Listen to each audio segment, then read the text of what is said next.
Palestinian بھی ہیں شاید. تو I was like, I asked my mom at that time, ظاہر ہے 18 ایئرس کا بچہ کیا کہے گا, میں نے آسکڈ مائی موم کہ کیا یہ کیا ہے, پیلسٹائن کا کیا ایشو ہے. تو تھوڑا سا انہوں نے جو بولا, پھر دیٹ واز لائک کمپلیٹلی وہ پھر ایک چیز ہو گئی دماغ میں ایک بیٹھی رہی. اور کشمیر کا یہ ہے کہ یہاں پہ اتنے ڈائیورجنٹ قسم کے نیریٹیوز چل رہے ہوتے ہیں. تو ایز اے پاکستانی مجھے لگا کہ ہمیں سمجھنا چاہیے کہ ہے کیا چیز, یہ کشمیر کا ایشو ہے کیا چیز. تو بس وہ ڈھونڈتے تو میں مطلب, اور پھر یہ کہ ایک اور چیز جو وہ تھوڑے عرصہ بعد, ابھی تھوڑے عرصہ پہلے جب مجھے یہ پتہ چلا کہ ڈانٹیز ڈیوائن کامیڈی, اور یہ this is something which is established by professor Asin of Spain. He established this fact that Dante's Divine Comedy was inspired by the ascension of the Prophet Muhammad sallallahu alaihi wasallam. He actually wrote a research paper about this thing, and he's a Christian, of course. He was a Christian at that time. He's still, he's no more there. Anyway, the thing is کہ جب میں نے وہ چیز پڑھی ہے نا, تو پھر میں نے کہا کہ لائک اتنا زیادہ جو انفلوئنس یہ تھا, اگر ڈانٹے کی divine comedy which is considered as an umbrella for European renaissance and all, so وہ like how, although he distorted it, then I went into it and ventured into it. So these were some of the reasons why I ventured into, and to understand what is the dynamics of this land, and what is the richness, and why is it so war ridden. کیونکہ I think جو ڈانٹے کی divine comedy ہے, it was inspired by the stories of the Isra and Miraj, which this is what began with ascension of the Holy Prophet میں کہہ رہی ہوں نا. ہاں, تو وہ it was inspired by that. Although he misused it, abused it also, but بہرحال تو یہ چیز مجھے پھر جیروسلم کی جو سگنیفیکینس, جی بالکل ایسا ہی ہے. تو یہ چیز بس مجھے پھر So now we have before us these two lands in they're conflicted lands, Kashmir and Palestine. They're very culturally different, and to kind of put them under this Islamic umbrella would sometimes be a bit, you would say it's a bit problematic. But lekin agar hum usko literary sense mein, eco-critical sense mein dekhein, so you have deployed a concept of which is called interpellation in your research. So you've deployed, and it comes from critical theory. So what are the parallels between Kashmir and Palestine in that regard, in terms of interpellation and land appropriation? Okay. First of all, we need to understand what is interpellation. Interpellate, and this is Althusser's term, as we all know. So interpellation, jo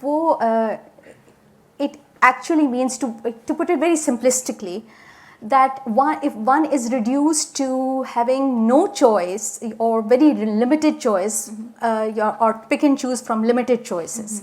That is interpellation, meaning thereby you are interpellated. For example, اور اس نے example Althusser نے بھی یہی دیا کہ اگر وہ کہے hey you, then you become defensive, and you are interpellated that you have to tell what's your name. If I ask you in this tone, you would be interpellated to tell your name, and you would be a little bit shaken to some extent. So this is the term, this is interpellation. Now I have used this understanding, یہ interpellation جو ہے, کہ کس طرح سے کشمیر کی reality اور کس طرح سے Palestinian life is being interpellated. They are being reduced to very limited choices. مطلب ان کے پاس کوئی چوائس ہی نہیں رہ جاتی کہ وہ اس طرح سے. اب اس کا ایک دو میں مثالیں اس طرح سے آپ کو دیتی ہوں, کہ جیسے ڈل لیک ہے, اس میں ڈل لیک میں جو بہت سارے لوگ ہیں, بہت سے مطلب ان کا روزگار ہی وہی ہے, ٹھیک ہے. اس میں یہ چیز میں نے اس میں کتاب میں بھی بتائی ہے کہ اس میں اینٹی باڈیز جو ہیں وہ اور اتنی زیادہ یعنی کہ پولیوشن ہو گئی ہے کہ اس میں اس کا جو فش ہے اور جو اس کی جو لیونگ جو ہے وہ ساری ہو گئی ہے, and it is now becoming more and more dead. ٹھیک ہے. سملرلی یہ بات بھی کرتے ہیں ہم, اس میں بک میں بھی میں بات کرتی ہوں کہ جب وہ لائن بنا کے ان کو کشمیریوں کو مطلب جہاں سے بھی انہوں نے گزرنا ہے they have to go through that check point, اور پھر انہیں کہا جاتا ہے کہ you have to raise one hand more than the other, اپنے ایک میں آئی ڈی پکڑو اور اس میں وہ کرو. تو یہ ایک نارم ہے, دس از اے نارم, اور یہ this is something which you find in Palestine also. اور پیلسٹائن میں بھی اسی طرح ہے جو کہ مطلب وہ they have to go by their rules, اور ان کو اتنے بڑے بڑے چیک پوائنٹس ہیں کہ لوگ وہاں ان ٹنلز کے اندر sometimes they even die, and there are وہ ایگزامپلس کے ڈس ایمبوڈیڈ آوازیں اوپر سے آ رہی ہیں کہ یو نو ایک زوردار قسم کی, گرجدار قسم کی اور ڈرانے والی آوازیں کہ مطلب یہ لائن میں لگو یا یوں کرو یا وہ کرو. تو یہ ایک چیز ایک ہیومینٹیز کے پرسپیکٹیو سے, ایک رائٹرس کے پرسپیکٹیو سے اس کو میں نے you know if I have seen کہ کس طرح سے the Palestinian reality and the Kashmiri reality and the Kashmiri life and the Palestinian life, they are interpolated and they are reduced with no choice. Sometimes جیسے وہ جو ادھر ہے کشمیر میں آپ دیکھیں تو وہی جو سوسائڈ بامبنگ اور وغیرہ وہ مطلب وہ بن جاتے ہیں ملیٹنٹس. سوسائڈ بامبنگ نہیں, سوسائڈ بامبنگ کے I have quoted 1 or 2 very heart rending instances کہ جس میں جو سنتا ہے انسان تو مطلب آپ مثلا چلیں میں آپ کو اب آپ نے پوچھا ہے تو بتا ہی دیتی ہوں. جیسے اس میں ایک ماں ہے, اس کا اسپیچ امپیئرڈ بچہ ہے, آہنگر اس بہت مشہور اب خاتون بن گئی, اس کا اسپیچ امپیئرڈ بچے کو وہ لے جاتے ہیں اور مار دیتے ہیں یا جو بھی کرتے ہیں, وہ آج تک نہیں ملا. اس کو پیسے دیے جاتے ہیں, اس کو ہمیشہ آفر کرتے ہیں کہ یہ لو پیسے اور تم, وہ کہتی ہے نہیں. پھر وہ ایک وہ بناتی ہے, ٹرائیبیونل بنا رہی ہے اور وہ پوری دنیا میں جا رہی ہے and she is talking about this. حالانکہ اس عورت کو کشمیری زبان کے علاوہ کچھ بھی نہیں آتا, لیکن وہ جیسے ڈبلن میں گئی ہے اور ڈبلن میں جا کے وہ بولتی ہے ایسے, یعنی وہاں پہ اپنا سب کچھ اپنا نیریٹو بتاتی ہے. تو وہاں پہ ڈبلن کے ایک پوئٹ اس کو مطلب he gets inspired and he writes poetry about that, but he is writing in pen name. کتنی بڑی بات ہے. اب یہ this is interpolation. G he is a مطلب poet of Ireland, but he can not write in his own name. ہاں, why? There is a reason why. آپ دیکھیں اگر آپ ایکیڈیمیا میں جائیں تو we have got Norman Finkelstein جیسے نام ہے, پولیٹیکل سائنٹسٹ ہے. He is not no more teaching in the university. Angana P Chatterji ہے, she wrote buried evidences in 2009 and after that she's no more and part of the American academia. So these things are like, it's not only that, but the people who are writing about them are also sometimes going through this interpellation. Yeah, it's like this cancel culture in academia کہ اس کو آپ بالکل boycott کر دینا. جی جی ایسا ہی ہے. تو وہ بھی ہے لیکن جو ایک وہاں کی ریالٹی ہے, جو ایک عام انسان جو day in and day out, یعنی آپ کے کریک آف دا ڈان, یہ جس اب سحری کے لیے ہم لوگ اٹھتے ہیں, اب آپ اس وقت ہم لے کے جاتے ہیں. This is not just there in Kashmir but in Palestine also, کہ یہ اس وقت اس کو تطویق کہتے ہیں, یہاں پہ کریک ڈاؤنس کہہ رہا ہے وہ. ٹھیک ہے, وہاں تطویق مطلب یعنی کہ اس وقت ان کو پھر بٹھا دیا جاتا ہے اور یعنی ان کو وہ جو بھی ان کے پھر انٹیروگیشن, کوئی بھی نہیں, نارمل انسان یعنی انہوں نے نہ بھی کچھ کیا ہو. اور پھر ملیٹنٹس والی جو آپ بات کہہ رہے ہیں وہ بھی ایک وہ ہے جو ایک نیریٹو بن چکا ہے ہمارے ہاں کیا ہے بھی ہوا بھی, مگر یہ کہ ملیٹنٹس ایسے بھی تھے کہ ماں جو ہے اس کے بچوں کو, یہ باقاعدہ دس از آن ریکارڈ اینڈ دس از مطلب آئی am not making it up, کہ وہ بچوں کو 2 بچے اس کے باہر بیٹھے ہوئے جمعے کے وقت باتیں کر رہے ہیں آپس میں, ایک دم وہ ایک بڑی سی ان کی جپسی آ رہی ہے, بچے بھاگتے ہیں, جو ان کو پتہ ہے کہ اب یہ کشمیری بچے ہیں تو ان کو بھاگنا ہے, یعنی انہیں اپنا بچانا ہے. وہ 2-3 کو پکڑتے ہیں اور اس میں جپسی میں ڈالتے ہیں, اور اس کو دوسرا ایک بچہ آ کے ماں کو کہتا ہے کہ تمہارے بچے کو وہ لے گئے. وہ اپنی چھوٹے بچے کے ساتھ اس کے پیچھے بھاگتی ہے. جب اس کے پیچھے بھاگتی ہے تو وہاں جب پہنچتی ہے تو اس کو بتایا جاتا ہے, اور یہ بالکل ریکارڈ پہ ہے, کہ اس کو بتایا یہ جاتا ہے کہ یہ وہ اس کا جو بڑا بیٹا ہے اس پہ وہ سوسائڈ بامبنگ لگا کے اور اس کو بھیج دیا ہے گھر کے اندر, and he has detonated. Now they are pulling the younger child, but she says کہ no, send me but not him. And then what they do کہ old elderly بندہ گزر رہا ہوتا ہے اس کو لگاتے ہیں اور اس کو اندر پھینک دیتے ہیں. تو یہ چیزیں آن ریکارڈ ہیں. ہم یہ ہے like so basically it's the تو اب state. مجھے یہ دیکھیں نا, ہم اگر یہ دیکھیں تو these people are being interpellated to do all these things. Right. So their subjectivities are compromised, their identities are compromised by this stronger state. Yes. Which kind of not only intimidates them, but physically and their identitarian existence is threatened. ایسا ہی ہے By the state. Right. So now I'm coming to this, bigger concern, and I think this would also interest prospective researchers and PhD candidates, the connection between post-coloniality or the post-colonial world and environmental crisis. What is this connection, and how have you drawn these connections between post-coloniality and this environmental crisis? alright. So اس میں جیسے کشمیر میں بھی اور Palestine میں بھی, مطلب اب میرے سامنے تو جو کتابیں آئیں ان کو میں پڑھ رہی ہوں, لیکن وہ میں نے یہ سوچا کہ یہ یوں اس طرح کیوں لکھ رہے ہیں. Why are they writing the way they are writing? Yeah. Why are they writing instead of and this was a conversation I had with my professor at Columbia also, and I gave him this example and he said کہ دیکھیں آپ تھوڑا سا کچھ اس کے اوپر لکھیں, کچھ یعنی مطلب لٹری. تو میں نے اسے ایگزامپل یہ دی اینڈ کہ دیکھیں میں آپ سے بات کر رہی ہوں اور آپ کو بتا رہی ہوں, ٹھیک ہے, اور یہ دیکھیں کتنی خوبصورت فرینچ ونڈو ہے, look at the scene outside and it's beautiful. If I'm a poet, I would like to write on that. But let's assume that there is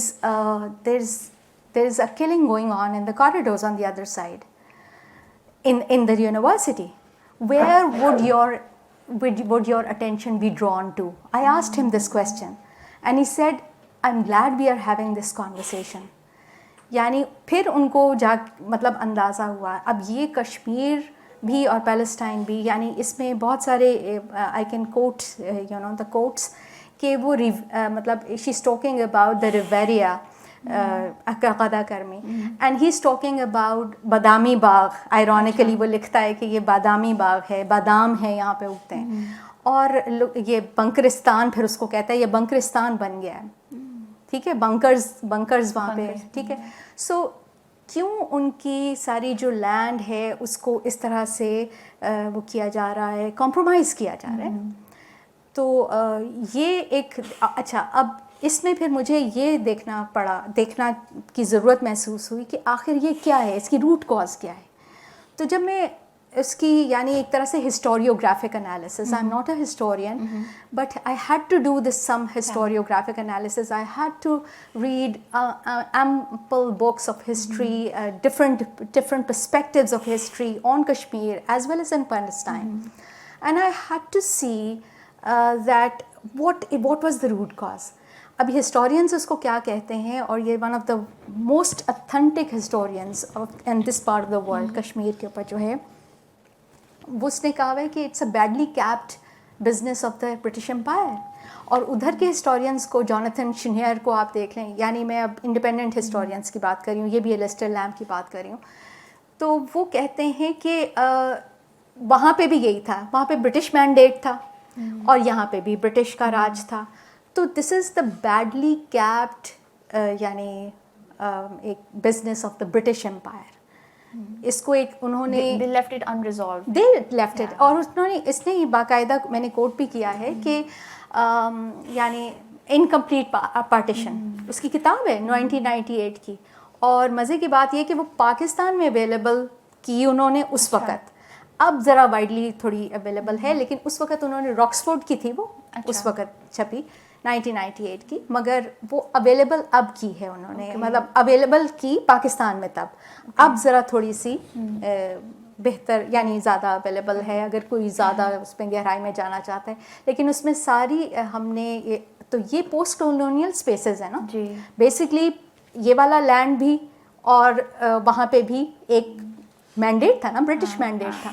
تو these are post colonial spaces and their spaces, their lands, their lives, their یعنی everything is being compromised.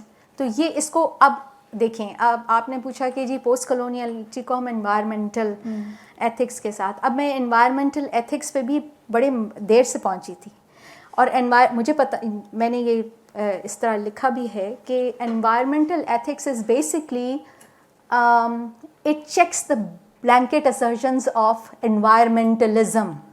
Okay. ہاں, there is a difference کہ environmentalism کے جو ایک blanket assertions ہیں, مثلاً ہم کہتے ہیں کہ جی ہم بہت افیکٹو کام کر رہے ہیں, مطلب اریگیشن سسٹم ہم بہت افیکٹو کر رہے ہیں, بٹ آپ کا جو نیبر ہے جس کا آپ نے لینڈ کنفسکیٹ کر لی ہے اور وہاں پہ ایک دیوار کھڑی کر دی ہے, اس سے پانی بھی اس کا لے لیا, اس کے ونیارڈ سوکھ رہے ہیں, ایگزیکٹلی, ٹھیک ہے, اور آپ کے ونیارڈز فلرش کر رہے ہیں. تو یہ انوائرمنٹلزم ہے, لیکن آپ اس کو انوائرمنٹلزم کہہ رہے ہیں, لیکن پھر یہاں پہ سوال یہ آتا ہے, اور پھر آپ کا مطلب ظاہر ہے ایک طرح سے ایک ریٹیلیشن ہے نا, یہ this is interpellation. The people of those lands وہ یا تو تھک ہار کے بیٹھ جاتے ہیں, ظاہر ہے وہ بھی کرتے ہیں, کرنا پڑتا ہے, اور کئی دفعہ وہ they are interpellated to, for example ایک اور ایگزامپل, اب یہ this is such a like very یعنی اس طرح کی ایگزامپل ہے,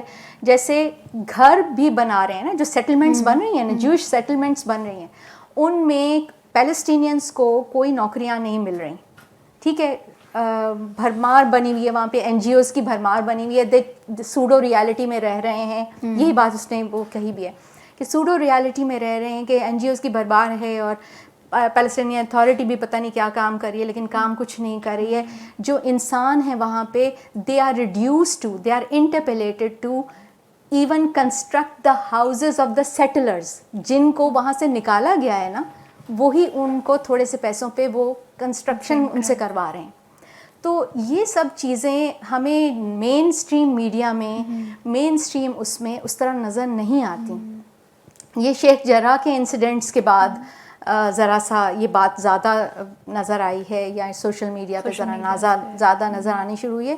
لیکن ایک جو آفیشیل نیریٹو ہے, انڈین آفیشیل نیریٹو ہے, ٹو ٹنگ جو کشمیر کا, تو جو ہسٹورینس ہیں وہ تو صاف انکار کر دیتے ہیں. مطلب ایلسٹر لیم نے کہا ہے کہ جو ایک سیشن تھا, جو انسٹرومنٹ آف ایکسیشن, جس کے اوپر گرنا پہ کہا جاتا ہے کہ جی اس کا ٹو ٹنگ ہے کشمیر, تو انہوں نے وہ اس کو اس نے بالکل اس کو نگیٹ ہی کر دیا کہ یہ ہے ہی نہیں, اور واقعی میں آج تک ملا بھی نہیں تھا بعد میں.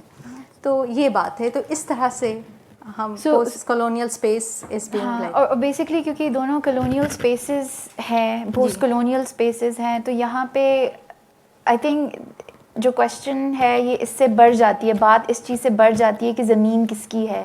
بات اس پہ آ جاتی ہے کہ جو لوگ وہاں کے انڈیجنس لوگ ہیں, جو کلچرز ہیں, who have this symbiotic relationship with the ecology of that land, they're affected. Exactly. اور and I think that's where this comes in. بالکل دیکھیے, جیسے آپ نے, جیسے میں نے ابھی ڈل لیک کی مثال دی ہے, وہاں پہ آپ کے اتنے زیادہ یہ جو اولیو ٹریز ہیں وہ چین کر کے کاٹے گئے ہیں وہاں پہ, آپ کے جو یہ سیٹلمنٹس بھی بننے کے لیے, اور وہ بھی, اور ویسے بھی انہوں نے جو یعنی کہ جو پیلسٹینین لوگوں کی ملکیت تھے, ان کو وہاں سے ان کے وہ مطلب جو ان کا روزگار تھا وہ ختم, آگ لگا دیتے ہیں, اور یہ سب چیزیں ہیں. اور یہاں پہ بھی اسی طرح, کشمیر میں بھی بالکل اسی طرح کی ساری appropriations, land appropriations, human life appropriations, مطلب you name and it is being done. یہ شبھ ماتھور کو بھی میں نے اس میں کوٹ کیا, one of the like, and she is an anthropologist, America میں, اوہایو میں ہے وہ, اور we had long conversations when I was back in America. تو اس کے ساتھ میری بڑی گھنٹوں بڑی فون پہ بھی بات ہوتی رہی. تو شبھ ماتھور کی بک ہے دا ہیومن ٹول آن کشمیر, اس نے اینتھروپولوجیکل بک لکھی ہے, اور وہ ظاہر ہے وہ تو انڈین ہی ہے, تو وہ کشمیر میں جا کے اس نے اچھی وہاں سے, تو وہاں پہ وہ ایک کوٹ کرتی ہے ایک کسی خاتون کو کہ ان کو ان کو کسی ہماری جانوں سے کوئی غرض نہیں ہے, ان کو صرف اور صرف ہماری زمین سے غرض ہے. اور یہ ابھی ہو رہا ہے, مطلب وہ ان کے باغات کاٹ کے اور وہ کیا جا رہا ہے. انٹرسٹنگلی سم ٹائمز یہ بھی سننے کو ملا ہے یہاں پہ پاکستانی نیریٹو میں اور سمجھ میں, ہماری سمجھ بوجھ میں, کہ جی جس طرح پاکستان بنا تھا اسی طرح اسرائیل بنا ہے. ٹھیک ہے, یہ نیریٹو اب یہ مطلب this is such a flawed understanding. Why it is flawed? Because first of all, اور یہ فیصل دیو جی ہیں, ایک پروفیسر ہیں کینیڈا میں, انہوں نے بک لکھی ہے اور اس کے اوپر I have just countered that argument. اور میں نے ایک Luke McDonagh, he is also an academic in England, اس نے بھی بڑا اچھا اس پہ کیا, میں نے اس پہ کوٹ بھی کیا اچھی طرح سے. تو اس میں یہ ہے کہ پاکستان اس قابل اگر ہوتا تو 1979 میں بجائے اس کے کہ جگہ اس کے ہاتھ میں آ جاتی, ہاتھ سے نکل گئی. ٹھیک ہے, ہماری تو لائک وہ چیز نہیں ہے, مطلب we not as powerful as Israel obviously. نہیں. And the second thing, very important thing, Pakistan میں ٹھیک ہے بہت سے ہم لوگ بھی, ہمارے پیرنٹس بھی وہاں سے ہجرت کر کے آئے, ٹھیک, یہاں پہ آئے, لیکن یہاں پہ ایک باقاعدہ ایک لوگ جو بس رہے تھے ان کو کہیں سے نکالا نہیں گیا. یہ بھی نیریٹو چلتا ہے کہ جی یہاں سے ہندو جو ہیں اور تھے وہ بالکل ہوا, سب رائٹس ہوئے سب نے. اور جس وقت انسان جو ہے نا وہاں پہ کوئی ریلیجن نہیں رہتا, نہ ریلیجن رہتا ہے نہ انسانیت بھی نہیں رہتی جب وہ اس قسم کے ایک دنگا فساد ہوتا ہے. بٹ اس میں ایک بات جو بہت ضروری ہمیں سمجھنے کی ہے وہ یہ ہے کہ دیکھیں یہاں سے بھی گئے, وہاں سے بھی یہاں آئے, ٹھیک ہے, وہ تو, لیکن جو بہت سے یہاں کے انڈیجنس لوگ تھے وہ یہیں پہ رہے تھے, ٹھیک. اور بہت سی جگہ پہ میں خود اس بات کی مثال ہوں, یعنی میرا بچپن جو لاہور میں گزرا, اور جو آپ پیٹیٹ میمو کی بات کر رہی تھی, پوئٹک پیٹیٹ میمو کی, اس میں منٹو صاحب کا گھر ہمارے سامنے تھا. وہ ظاہر ہے میرے ابا کے بھی سے بھی عمر میں ذرا بڑے تھے. تو اب وہاں پہ میں نے خاص طور پہ ہماری جگہ کا نام تھا لکشمی مینشن, ٹھیک ہے. اب یہ لکشمی مینشن جو تھا لاہور میں, یہ بیسکلی لکشمی انشورنس کمپنی نے بنایا تھا. دین آئی چیکڈ آؤٹ, اور یہ تو میری اب ظاہر ہے اپنے لیونگ ماں باپ سے ہی بندہ پوچھ سکتا ہے, تو انہوں نے وہ بیچ دیا تھا. لکشمی انشورنس کمپنی نے بہت دیر پہلے 1940s یا اس سے بھی پہلے وہ انہوں نے بیچ دیا تھا. اور جو خریدار تھے ظاہر ہے وہ پھر جب وہ آئے, بہت سے لوگوں نے, میرے دادا نے ایون وہ خرید لیا تھا اس وقت بہت پہلے, مطلب میرے خیال میں 30s لیٹ 30s میں اس طرح سے. تو یہ جب جیسے اگر آپ منٹو کی مووی دیکھتے ہیں جو انڈین مووی ہے, اس میں بتایا جاتا ہے کہ جی ہم بھی یہاں پہ تھے اور یہاں پہ ہم نے بھی وہی کام کیا ہے, حالانکہ ہم نے, یعنی کہ this is one living example, there are many other instances جہاں پہ وہ بھی لوٹ مار بھی ہوا ہے, بہت قتل و غارت بھی ہوا ہے بسائڈس دیٹ پوائنٹ. تو یہ چیزیں ہمیں تھوڑی سی نا, we need to keep our fact street.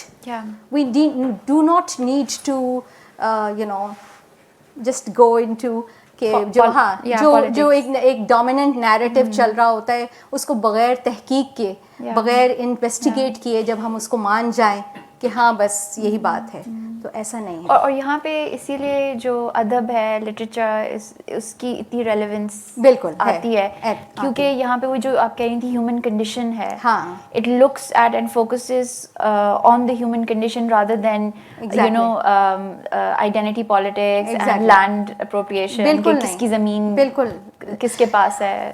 اور انٹرسٹنگلی میں اس کو اس طرح بھی دیکھتی ہوں, دیکھیں ہم ہیومینٹیز میں بھی نا, ہیومینٹی میں ہم لوگ ون آفٹر دی ادر چلتے آ رہے ہیں. جیوز ہمارے بہت بڑے بھائی ہیں, ٹھیک, اس کے بعد کرسچنس, اس کے بعد ہم. تو ہم بجائے اس کی کہ ڈسپیرٹی اور ڈسکارڈ میں جائیں, ایک خدا نے تو, اللہ تعالیٰ نے تو ہر چیز بہت کھلی فراوانی سے دی ہوئی ہے, وہاں پہ بھی یہاں پہ بھی ہر جگہ پہ.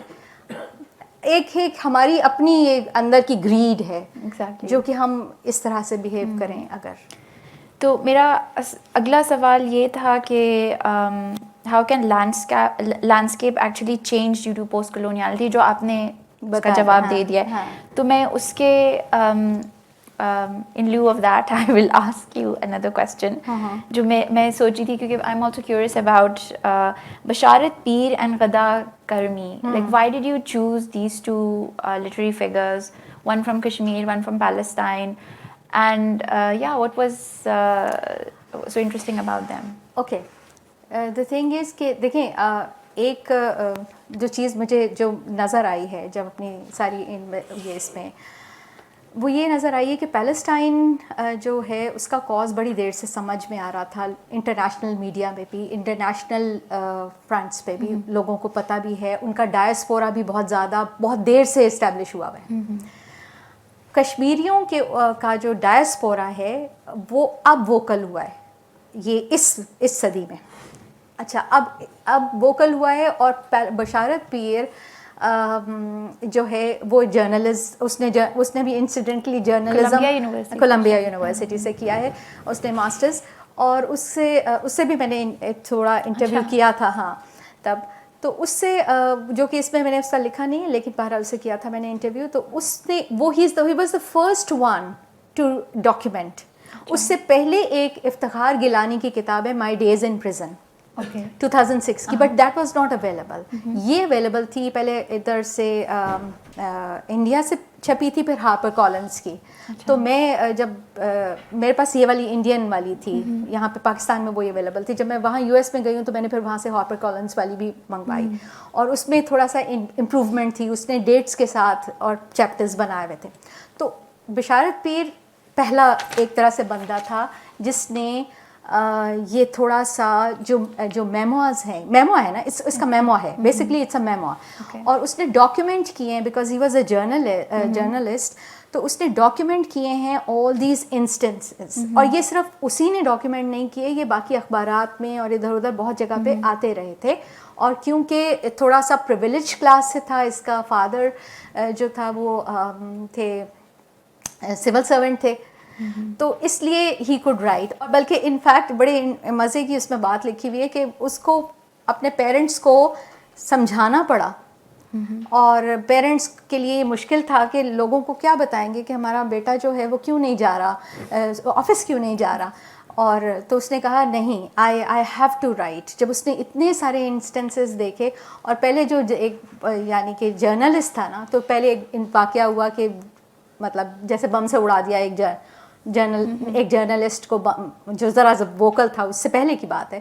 تو اس کو بم سے اڑایا اور اسی کے نام پہ وہ جگہ رکھ دی. Now this is again an interpolation. ٹھیک، تو اس نے he felt مطلب اس کے اپنی conscientiousness مطلب وہ، تو اس نے لکھا. اس کے بعد انٹرسٹنگلی بہت سارے رائٹرز نے اس کے بعد لکھنا شروع کیا، جن میں ہندو رائٹرز بھی ہیں، جیسے سنجے کک ہے، جیسے سویر کال کی انتھالوجی ہے. بلکہ انفیکٹ ہم نے جو 2019 میں کانفرنس کروائی تھی اپنی یونیورسٹی میں، وہ فرام گارڈنس ٹو گریوز، اس کا بھی ٹائٹل ہاں اس سے لیا، مطلب میں نے وہ کیا تھا، ایکسٹریکٹ کیا تھا.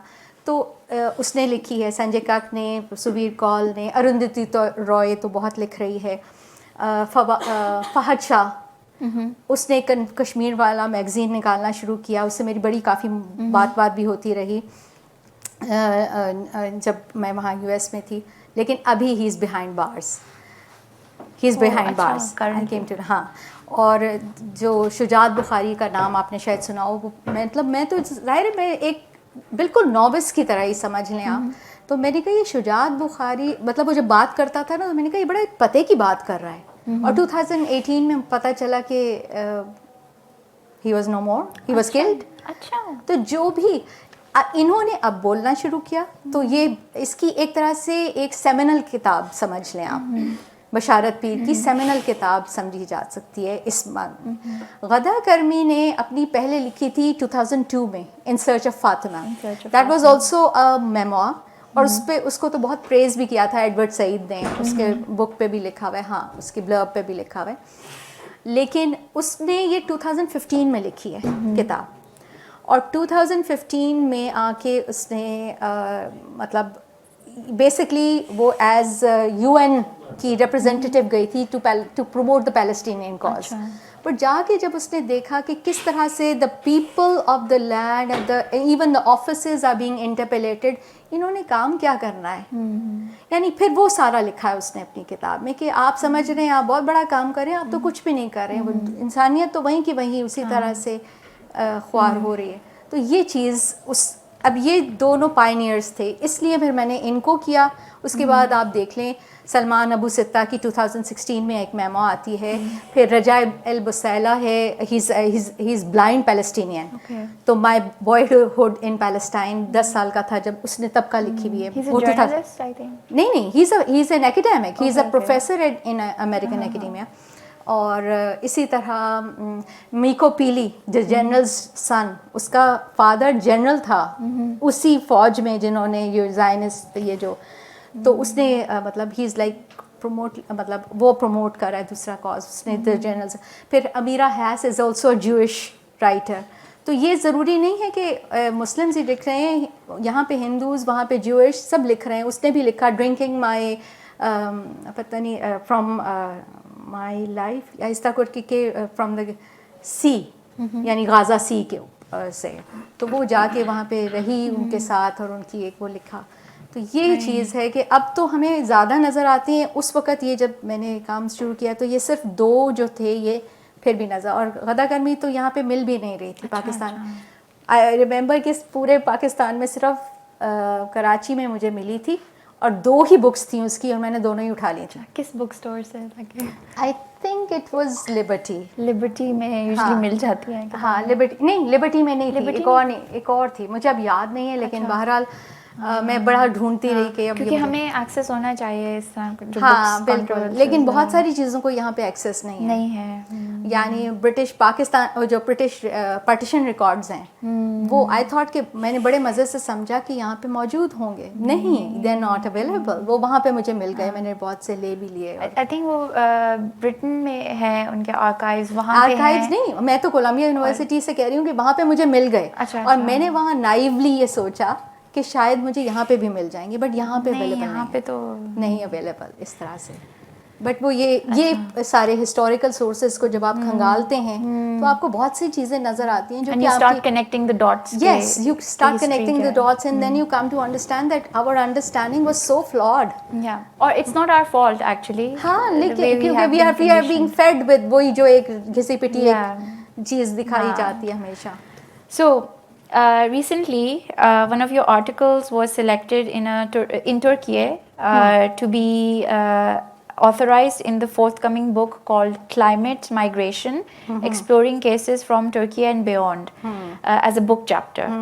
So what connections have you made between Palestinians and climate migrations? Because I saw one of your talks on this chapter, and you speak specifically on Palestinians and climate migration. So what is climate migration and the Palestinian issue? Okay. I'm going to talk about it vis-a-vis Palestinian. Okay. So over there also I established this thing that it's not climate migration. It's not that hunky-dory sort of a thing. No, it's not. It's actually forced evictions that the Palestinians have been going throughout the last 75 years or whatever, and even before that. And it is like it's forced evictions. So that kind of eviction, you can't call it migration in that sense of the word, but it is. They have to migrate, they have to become diaspora, they have to leave their homes. اور جیسے وہ Salman Abu ستہ جو ہے, he is called, وہ Beersheba, if you know the Palestinian land, وہ Beersheba کی وہ جو نیچے ایسے کر کے ہے نا, بارشیبا کی وہ لینڈ ہے, اور بڑی پرانے پیلسٹینینس یعنی تو بارشیبا سے بلانگ کرتے ہیں یہ Salman Abu Sitta. And he is professor in England right now, historian also, اور he is considered as the geography of Palestine. Okay. ہاں, وہ یعنی انہوں نے, اور بلکہ ان سے میں نے ایک ان کی بک تھی بہت پرانی 1948 کی نا, تو اس کا کور کا میں نے کہیں یوز کرنا تھا, پھر میں نے ان سے کاپی رائٹ کے لیے, تو بات کی اور پھر سا تو وہ کہتے ہیں کہ جیسے ایک کنواں ہوتا ہے نا, اس کے ارد گرد یعنی اس سے جب آپ جیسے مکھیاں بھی ہوتی ہیں, شہد کی مکھیاں, اس کو جب آپ اڑا دیتے ہیں تو وہ کافی دیر وہاں پہ ہوور کرتی رہتی ہیں, you know, in the hope to return to their own place. تو ہم وہ یہ ایک مثال دیتے ہیں کہ ہم پیلسٹینینز اس طرح سے ہیں, ہم کہیں بھی چلے گئے ہیں, پوری دنیا میں چلے گئے ہیں, مگر ہم we are like those birds who want to return to their place. تو ان کا بھی ہے میپنگ مائی ریٹرن, ان کا بھی میمو کا نام جو 2016 میں آیا ہے, تو وہ بھی. ہاں. So now something more academic in the sense that in your thesis and now this book, we come across a word called implonialism. So you've theorized this concept. Yes. And this is what you call it. And so is this a new concept, and how would you define and deploy this word implonialism? اچھا, امپلونیلزم it has like, اس کو میں نے تھوڑا سا تھیرائز بھی کیا ہے and I can show it on the presentation اگر ہمارے پاس تھوڑا سا ٹائم بھی ہوگا. تو basically امپلونیلزم like that was a word which like I made. It's sort of a portmanteau that it is like imperialism, colonialism. یعنی ہم نے دیکھ لیا imperialism, اس کی کیا ریپرکشنز ہیں. اور جیسے مثلاً جو کلونیلزم تھا, آپ کو ہمیں سب کو پتہ ہے کہ جی ہم یہاں پہ to educate the ignorant millions کے لیے آئے ہیں نا. روڈیارڈ کپلنگ کا یہ خاص ایک ہم برٹش ایک نیریٹیو ہے کہ جی ہم یہاں پہ اگنورینٹ ملینس کو پڑھانے آئے ہیں, آپ کو سمجھانے آئے. تو یہ کلونیلزم کے تھوڑا سا there were some things that colonialism tropes یا کوئی you know. اور امپیریلزم میں جیسے ہم آتا ہے جیسے 2001 میں جیسے بش کی وہ تقاریر ہیں, ہم نے بہت ساری سنی ہوئی ہیں کہ جی either you are with us or you are with the terrorists. ٹھیک ہے, سو یہ امپیریلزم. اور پھر امپیریلزم وائکیریسلی دور بیٹھے ہو. پھر آپ کو فاشزم سے بھی دنیا گزر گئی. پھر فاشزم کے علاوہ آپ کے جو ہے دوسرا فاشزم کا ہی ایک سسٹر لائک اولیگارچی بھی آپ کہہ لیں اسے. بہرحال یہ سب تو ان ازمس کو سب کو ملا کے جو مجھے یہاں پہ جو پیلسٹائن اور کشمیر میں اور پڑھ کے اور جو نظر آیا, وہ مجھے لگا کہ اس کے لیے کچھ اور تھیرائزنگ ہونا چاہیے. بیکاز امپلونیلزم میں پھر میں نے اس کو تھیرائز اس طرح سے کیا ہے کہ it has got its self hurting, self damaging انٹرلیکشنس بھی ہیں اس میں. کیوں؟ اس لیے کہ ایک طرح سے امپلوژن کا بھی اس میں وہ کانسیپٹ ہے کہ اپنے اندر ہی اپنے آپ کو ہی مطلب وہ کر لے گا. سو اس لیے پھر میں نے اس کو اس تناظر میں اور امپلونیلزم کو اور بھی یعنی اس میں بہت ساری باتیں ہیں, اگر ہمارے پاس ٹائم ہے تو میں اور بتا دیتی ہوں. بٹ آئی تھنک کہ ہاں, لیکن یہ کہ it is basically why because دیکھیں کلونیلزم کو کچھ ٹروپس کا سہارا لینا تھا, امپیریلزم کو لینا تھا, فاشزم اور اس کا جو ہے جو دوسرا چوتھا میں ہاں سوشلزم نہیں, سوشلزم تو نہیں, سوشلزم نہیں, مجھے نام نہیں لفظ نہیں آ رہا, بٹ اینی وے جو اس کی چوتھی وہ ہے, ان سب کو تھوڑا سا پھر بھی لینا تھا. امپلونیلزم is actually it does not get bothered by any of these you know narratives. اس کو ضرورت ہی نہیں ہے, وہ بڑا بلیٹنٹلی ڈسریگارڈ کرتا ہے. ایک مطلب اس کا جو امپلونیلزم کا جو ایسپیکٹ ہے وہ بالکل بلیٹنٹ ہے, اور وہ اس کو کوئی ضرورت بھی نہیں ہے ان ٹروپس کو مانگنے کی یا کچھ کہنے کی یا کوئی یعنی کوئی جسٹیفیکیشن دینے کی. Justification دینے کی. It does not need any of those. So that is why this implonialism, and I think now it is with all these things, all these you know war on terror جس کو میں نے ایک اپنے article میں بھی اور اس میں بک میں بھی لکھا ہے, war of terror. ٹھیک ہے, it is war of terror basically which is being you know the humanity is being bombarded with. اور اس war of terror کو ظاہر ہے ان کو کوئی ضرورت ہی نہیں ہے کہ آپ کو کوئی جسٹیفیکیشن دیں یا کچھ کہنے کی. the blatant اور جو مطلب فلائی اگینسٹ دا مطلب ہیمر فینومینن جو چل رہا ہے, وہ والی چیز ہے اس میں. تو اس لیے I think I have theorized it in this way that it is a post-imperialized world that we are living in, and it's time to, you know, amalgamate all these lenses of colonialism and imperialism and post-colonialism and all these, and this is post-imperialized world. And the human and environmental cost. Exactly.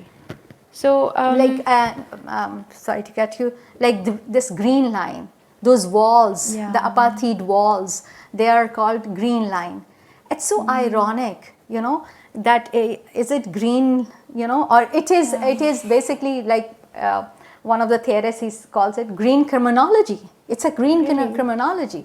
So environment ko aap kitna why is it called green line? Green, it is called green line. It is called green line.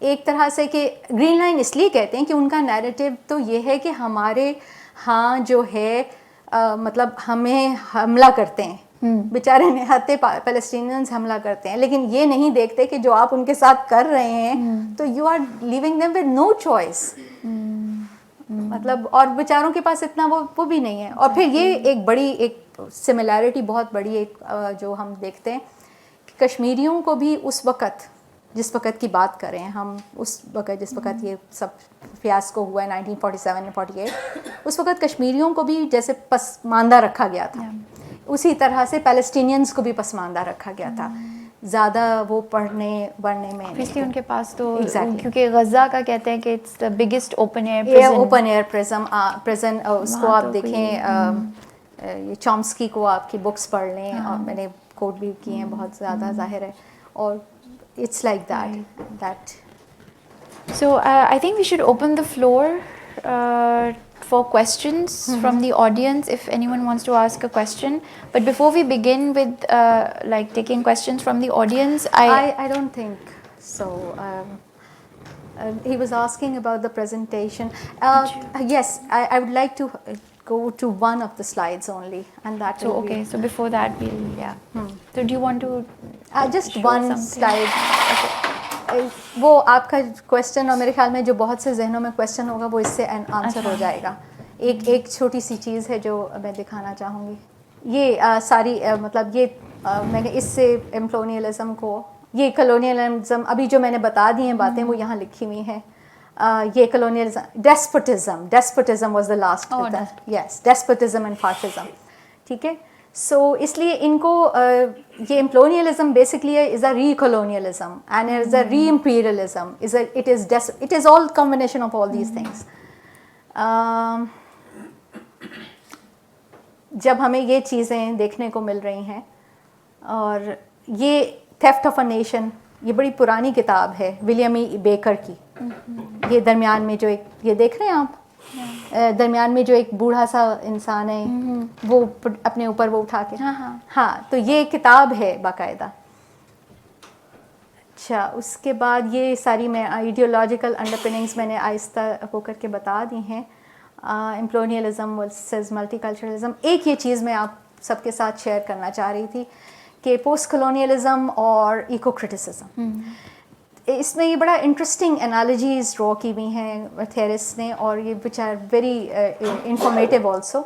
کہ دیکھیں post colonialism میں ہائبریڈیٹی آتی ہے جو کہ ہمارے پاکستان کے تناظر میں بھی اگر ہم دیکھیں مطلب کلچر ہائبریڈ ہو جاتا ہے. ایگزیکٹلی, ٹھیک ہے. لیکن وہاں پہ پیورٹی, ایکو کرٹکس جو ہوتے ہیں نا, ایکو کرٹکس جو انوائرمنٹلسٹ ہیں, انوائرمنٹل ایتھک نہیں, جو میں بات کر رہی ہوں, ہاں انوائرمنٹلسٹ جو ہے نا وہ پیورٹی آف بریڈ چاہتے ہیں, یا جو پھر یہاں پہ ڈسپلیسمنٹ کو ہم اسٹڈی کرتے ہیں پوسٹ کلونیلزم میں, اور وہاں پہ ہم فوکس آن پلیس پہ ہم وی آر وہ یعنی کہ فوکسڈ آن ون پلیس. پھر 10 ٹورڈز کاسموپولیٹنزم ہوتا ہے پوسٹ کلونیلزم میں, یہ ٹورڈز نیشنلزم, اور وہ جنگوئسٹک قسم کا نیشنلزم آ جاتا ہے جس میں. پھر ورک, یہ پوسٹ کلونیلزم کا مطلب فائدہ یہ ہے کہ it works to recover history. Whatever wherever جو ایکو کرٹیسزم, جو ایک انوائرمنٹلزم کی بات جو میں نے وہ بتایا تھا نا, ڈفرینس کیسا ہے environment, that they seek to sublimate اور ٹرانسینڈ ہسٹری. تو ہسٹری کو جب آپ ٹرانسلیٹ کریں گے یعنی ٹرانسینڈ کرنے کی کوشش کرتے ہیں تو پھر آپ آنسر سیکھ نہیں کر سکتے. یہ ہوتا ہے نا. تو بہرحال چلیں یہ تو last this is like question and answers والی ہے, اور بے شک ہٹا بھی سکتے ہیں اس کو. So before we begin the questions or start taking questions from the audience, I just wanted to make one announcement that signed copies of this book really this is a fruition of someone's research into these life narratives from Kashmir and Palestine, and I think this is a very valuable contribution to critical theory and literary studies. Hope so. So these books are available here and on a they're discounted price yes. as well. So yes, if there are any questions. میں ویسے امید کرتا ہوں کہ آپ یمن کے مسئلے پہ اور افغانستان کے مسئلے پہ جو خواتین سے ان کا رویہ اس پہ بھی کوئی کتاب لکھیں گی. دوسرا یہ کہ اگر کل کو یہ فلسطین اور اسرائیل کا کوئی شکل بن جاتی ہے تو کیا وہاں پہ 48% جب پارلیمنٹ کے اندر مسلمان ہوں گے تو کیا ان کے حالات بہتر نہیں ہو جائیں گے؟ اور دوسرے یہ کہ اس وقت پورے اسرائیل میں 400 مساجد ود اسپیکرز ہیں, اور جو مسجد ہے اس کے اندر ٹوٹل کنٹرول جو ہے وہ بہرحال فلسطین اور اردن اور اسرائیلی مسلمانوں کا ہے. باقاعدہ جمعہ بھی ہوتا ہے, نمازیں 5 وقت کی ہوتی ہیں, اور بلکہ کوئی نماز پڑھنے جائے تو وہ باقاعدہ کلمے وغیرہ بھی سنتے ہیں, پھر جا کے کوئی ادھر ادھر کا آدمی داخل بھی نہیں ہو سکتا. تو ان حالات میں سلوشن آپ نے نہیں دیے میرا خیال ابھی تک پورے, کہ بھی آخر نہیں سلوشنز دیے ہوئے ہیں. آپ کتاب پڑھیں گے تو آپ کو نظر آ جائیں گے. ان کا ابھی نوبت نہیں آئی تھی. اور سلوشن دیکھیں, میں پولیٹیکل سائنٹسٹ اس طرح نہیں ہوں. جی میں نے ایک ہیومینٹیز پرسپیکٹیو سے میں نے سلوشنز دیے ہیں, اور بڑے مطلب پالیسی پرسپیکٹیوز جیسے جرنل میں بھی چھپے ہیں وہ سلیوشنز جو کہ پسند بھی کیے گئے ہیں. اور اس طرح کے, اور یہ بھی جیسے ترکیے کی بات کر رہے تھے آپ, اس میں بھی میں نے سلیوشنز دیے ہیں. آپ وہ آرٹیکلس بھی پڑھیں تو آپ کو نظر آ جائے گا. دیکھیں میں پولیٹیکل سائنٹسٹ نہیں ہوں, نہ ہی میں کوئی اسٹیٹس مین ہوں, تو میں یہ بات نہیں کہہ سکتی کہ جی وہاں پہ اگر وہاں پہ مسجدوں میں ان کا ہے راج. ابھی کل ہی آپ نے دیکھا ہے اقصیٰ میں کیا ہو رہا ہے. تو یہ مطلب یہ کوئی ایسا نہیں ہے, ہم آنکھوں دیکھا حال دیکھ رہے ہیں. تو وہ کہاں سے آ گئے, ان کو کہاں سے, یعنی یہ اگر انہی کا جورسڈکشن ہے, یہی تو چیز کوشچن کی ہے غادہ کرمی نے بھی, کہ آپ سمجھتے ہیں کہ آپ کی جورسڈکشن ہے مگر آپ کی جورسڈکشن نہیں ہے, اور آپ اپنے ہی لوگوں کے ساتھ مشکلات کریٹ کر رہے ہیں. آپ ہی کے لوگ جو ہے اپنا گھر بیچارہ رو رہا ہے اس پہ, اور کل کو اس کو دوسرے کا گھر, اسرائیلی کا گھر بنانے پہ مجبور کیا جا رہا ہے. یعنی وہ مجبور ہے, اس نے آخر کچھ کہیں سے تو کھانا ہے. اچھا, آخری سوال یہ ہے کہ مجھے یہ بھی بتائیں کہ جیسے یہودی ہیں اسرائیل کے اندر, اور وہ سارے یہ مسئلے کر رہے ہیں, وہی یہودی جب عیسائی وہاں جاتے ہیں امریکہ بنا لیتے ہیں, اور انگلینڈ, لندن اور یہ سارا یورپ کینیڈا بنا لیتے ہیں, تو پھر ہم جوک در جوک آج مطلب جا رہے ہیں اور خوب جا رہے ہیں. تو کیا یہ ان کے اندر تبدیلی کس طرح آ گئی کہ وہ بھی, اور ہاں آخری یہ کہ اسرائیل کے اندر کیا وومن فریڈم بہت زیادہ ہے, اس کی کیا وجہ ہے؟ جنرل وومن کی بات کر رہا ہوں میں تو اس. اچھا, اب آپ دیکھیں, آپ 2-3 چیزوں کو یہ شاید عام ہمیں نہیں پتا, ہم جیوز اور زائنس کو ملا دیتے ہیں. جیوز جو ہیں, ابھی بھی میں نے جیوز, ایک پروفیسر کی بات کی ہے, نارمن فنکنسٹائن از اے جیو پروفیسر, اور بہت سے ایسے جیو, یہ میکو پیلی از اے جیو, امیرا ہیس از اے جیو, چامسکی از اے جیو. تو یہ نہیں ہے, آپ کو پتہ ہے, یہ شاید بہت کم لوگوں کو پتہ ہوگی کہ جو یہ آئنسٹائن واز آلسو جیو, یہ تو پتہ ہے آپ کو. جب یہ پیلسٹائن کے اوپر یہ جو بھی اسرائیل بنانے کی طرف جا رہے تھے, تو وہاں پہ 2-3 بہت زیادہ اس طرح کے انفلوئنشل جیوز تھے جنہوں نے کہا تھا یہ ظلم نہ کرو, یہ غلط کام کر رہے ہو. تو زائنسٹ, دیکھیں زائنزم از دا کلپریٹ. زائنسٹ نے کہا تھا, ان کی لابی نے, کہ آپ نے خاموشی سے سائڈ پہ ہو کے بیٹھنا ہے تو بیٹھ جائیے, زیادہ بات کرنے کی آپ کو ضرورت نہیں. یعنی آئنسٹائن جیسے بندے کو بھی انہوں نے سائڈ پہ بٹھا دیا تھا. تو کہنے کا مطلب یہ کہ آپ جب کہتے ہیں نا کہ امریکہ میں ہم جوک در جوک جا رہے ہیں, اور وہ زائنسٹ لابی ہے, یہ سب جو کام ہے وہ زائنسٹ لابی کر رہی ہے. یہ جیوز نہیں کر رہے. جیوز جو ہیں آج بھی جو ہیں, جو راسخ العلم ہیں, جو راسخ العقیدہ ہیں, ان کا ڈیمینر بالکل ڈفرینٹ ہے. Ma'am thank you very much. مجھے ایک کنفیوژن تھی انوائرمنٹلزم اینڈ انوائرمنٹل ایتھکس میں, وہ تو آپ کی ٹاک سے کلیئر ہو گئی, اور انشاءاللہ آپ بک پڑھیں گے تو اور زیادہ کلیئر ہو جائے گا.